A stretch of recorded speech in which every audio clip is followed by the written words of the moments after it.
Bismillahirrahmanirrahim. Assalamualaikum warahmatullahi wabarakatuh. Yang terhormat kepada Ibu Dr. Haji Maimunah Sadiah MAG dan Ibu Indri Nirma Yunizul Pesa SPDI MAG. Perkenalkan, nama saya Ainia Hidayanti Yusuf dan di sini saya akan mempresentasikan materi akidah akhlak yang berjudul Cara Memelihara Keimanan. Referensi yang saya gunakan untuk materi kali ini adalah ada Darul Ulum Jurnal Ilmiah Keagamaan Pendidikan Kemasyarakatan dengan judul Pendidikan Keimanan Perspektif Al-Quran dan Hadis. Yang selanjutnya ada Jurnal Studi Islam ISSN dengan judul Keimanan dan Etos Kerja.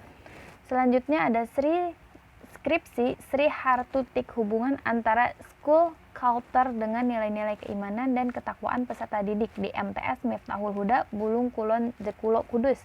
Selanjutnya ada dari buku Muslimah Cerdas Mulia Penuh Cinta dari Arif Rahman Lubis dan Tafsir Web. Iman berasal dari bahasa Arab amana yu'minu, amana, yang artinya percaya. Kata ini dalam Al-Quran disebutkan dalam berbagai bentuk dan ditemukan sebanyak 718 kali di dalam Al-Quran. Iman artinya secara istilah, iman adalah keyakinan yang diucapkan di lisan, diyakini dan dibenarkan dalam hati, lalu dilakukan oleh amal perbuatan. Menurut pengertian agama yang telah dirumuskan oleh Nabi, bahwa iman adalah percaya kepada Allah, malaikatnya, kitab sucinya, para utusannya, hari kemudian, dan percaya kepada takdir baik buruknya.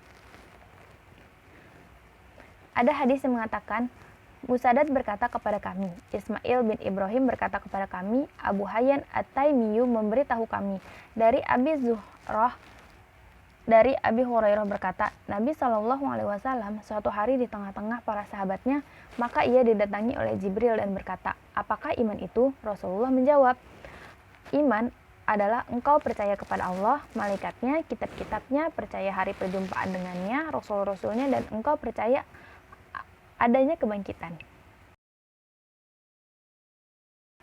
Bukti keimanan seorang muslim adalah diawali dengan pernyataan syahadat, dan bukti yang kedua adalah dengan ibadah, selanjutnya dengan akhlak. Syahadat merupakan pernyataan dasar dari keimanan yang melambangkan nadi seluruh tubuh manusia.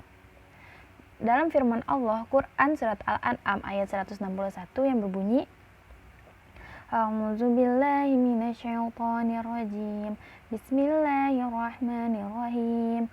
Qul innani hadani rabbi ila siratim mustaqim.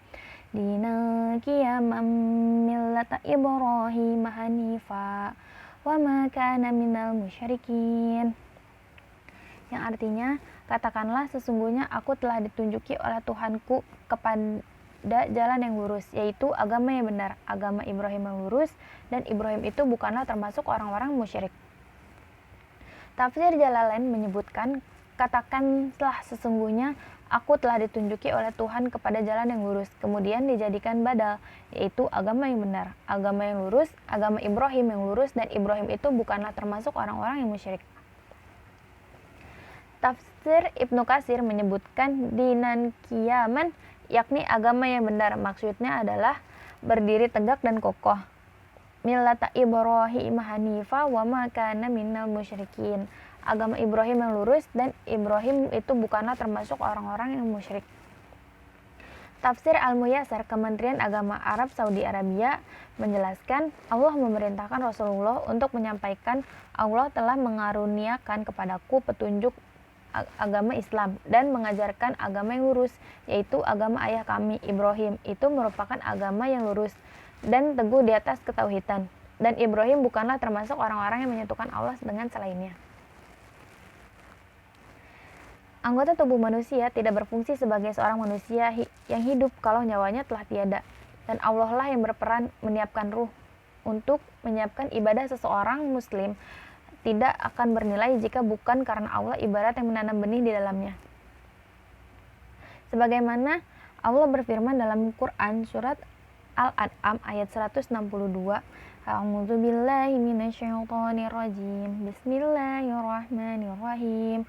Qul inna salati wa nusuki wa mahyaya wa mamati lillahi rabbil alamin. Yang artinya, katakanlah Muhammad, sesungguhnya salatku, ibadahku, hidupku dan matiku hanyalah untuk Allah, Tuhan seluruh alam. Tafsir Jalalain menyebutkan, katakanlah sesungguhnya salatku, ibadahku, amal ibadahku yaitu ibadah haji dan lain-lain, hidupku, kehidupanku, dan matiku, meninggalku, hanyalah untuk Allah Tuhan semesta alam. Tafsir Ibnu Katsir menyebutkan, Allah Subhanahu wa taala memerintahkan Nabi Shallallahu alaihi wasallam agar mengabarkan kepada kaum musyrik yang menyembah selain kepada Allah dan menyembelih binatang dengan menyebut selain nama Allah, bahwa yang demikian itu beliau berseberangan dengan mereka karena sesungguhnya sholatnya hanya untuk Allah dan sembelihannya atas namanya saja yang tiada sekutu baginya. Tafsir Al-Muyassar, Kementerian Agama Saudi Arabia menyebutkan, hai Muhammad, katakanlah sesungguhnya sholatku yang aku persembahkan untuk Tuhanku, ibadahku, kebaikan yang aku lakukan dalam hidupku, dan kematian yang Allah tetapkan bagiku, semua ini hanya untuk dipersembahkan bagi Allah sebagai Tuhan yang berhak disembah, Tuhan bagi seluruh makhluk, tidak ada sekutu baginya. Dengan ketauhidan yang sempurna ini, aku diperintahkan oleh Tuhanku dan aku adalah orang-orang yang pertama kali di dalam umat ini yang tunduk kepada Allah.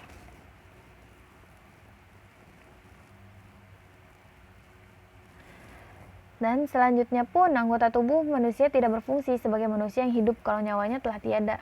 Sama seperti tadi ya, tubuh manusia itu akan sia-sia jika tidak ditiupkannya ruh. Dan Allah lah yang menanam benih pada benda yang mati. Quran Surat Al-An'am ayat 163 yang berbunyi, A'udzubillahi minasyaitonirrajim, Bismillahirrahmanirrahim, La syarika lahu wa bidzalika umirtu wa ana awwalul muslimin. Yang artinya, tidak ada sekutu baginya dan demikian yang diperintahkan kepadaku dan aku adalah orang yang pertama kali berserah diri sebagai muslim. Tafsir Jalalain menyebutkan tiada sekutu baginya di dalam hal tersebut dan demikian itulah ketauhidan yang ini diperintahkan kepadaku dan aku adalah orang yang pertama-tama menyerahkan diri kepada Allah dari kalangan umat ini. Tafsir Ibnu Katsir menyebutkan secara khusus terkait firman-Nya, wa ana awwalul muslimin, katakanlah, yaitu dari umat ini, dan makna ini adalah yang benar karena semua nabi sebelum beliau mereka adalah menyeru kepada Islam yang pokoknya adalah ibadah kepada Allah semata-mata yang tidak ada sekutu baginya.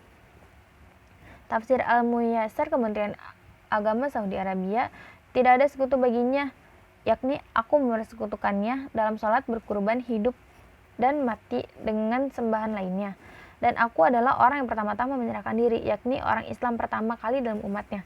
Ali bin Abi Thalib berkata bahwa Rasulullah apabila berdiri untuk mengerjakan sholat mengatakan, aku menghadap wajahku kepada pencipta langit dan bumi, sampai kalimat yang wa anna awwalul muslimin, dan aku adalah orang yang pertama kali menyerahkan diri. Penanaman nilai-nilai keimanan itu sangat penting, sangat perlu dilatih. Yang pertama itu ada tawadu, yaitu rendah hati yang tidak sombong. Di sini rendah hati itu artinya tidak boleh menganggap diri kita ini lebih baik daripada orang lain. Yang kedua, qanaah, yaitu merasa cukup dengan apa yang ditetapkan Allah. Merasa cukup bukan berarti kita harus berhenti bekerja ya, kita harus tetap berusaha. Yang ketiga, waro, menjauhi yang haram dan syubhat. Di sini jelas ya, ketika kita beriman, kita pasti benar-benar menyerahkan diri kita gitu untuk benar-benar hanya menghadap Allah dan melakukan segala sesuatunya untuk Allah gitu. Yang keempat ada yakin dan optimis. Yakinlah bahwa kita benar-benar percaya akan ada takdirnya Allah, rezekinya Allah. Semuanya itu benar-benar diturunkan untuk kita dan itu pasti yang terbaik.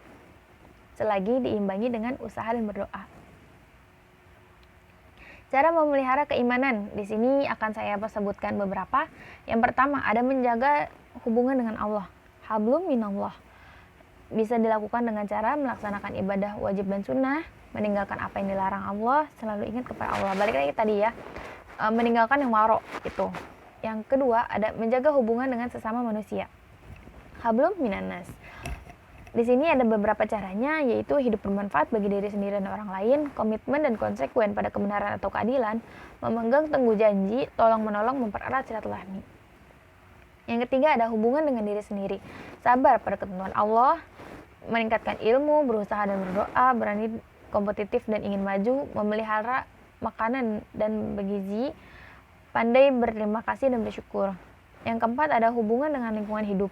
Dapat memanfaatkan alam dengan baik dan benar, tidak merusak alam atau lingkungan karena dapat membahayakan kelangsungan hidup makhluk dan manusia.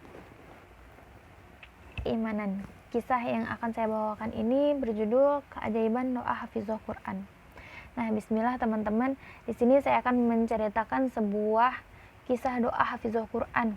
Nah, pada suatu hari hiduplah seorang wanita salihah yang menikah dengan laki-laki yang soleh pula. Nah, setelah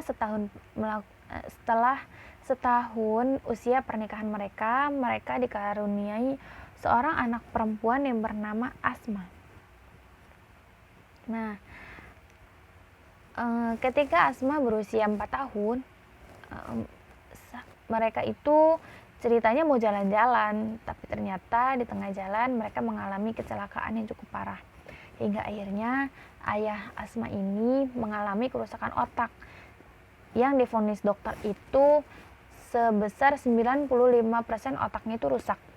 Nah, sedih dong pasti seorang istrinya ini atau ibunya Asma ini, dan Asmanya pun sedih gitu, menangis karena di keterbatasan usia seorang Asma yang berusia 4 tahun ini pasti belum ngerti apa-apa kan gitu. Akhirnya menangislah. Lalu ibunya Asma ini bersabar gitu dengan tabahan hatinya, keyakinan hatinya untuk menunggu suaminya cepat sadarkan diri gitu. Nah, setelah itu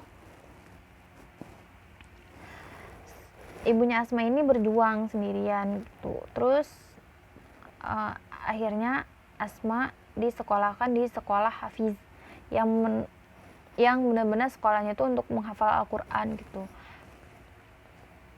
Setelah sekian lama, tahun demi tahun berganti, salah satu seorang keluarga ibunya Asma ini bilang, kamu tidak ingin menceraikannya gitu. Dalam Islam tidak apa-apa karena seorang ayahnya Asma ini tidak memenuhi tanggung jawabnya gitu. Tapi kata ibunya Asma, tidak, saya yakin sama Allah gitu, kalau misalnya ayahnya Asma ini akan sembuh total, sembuh seperti semula.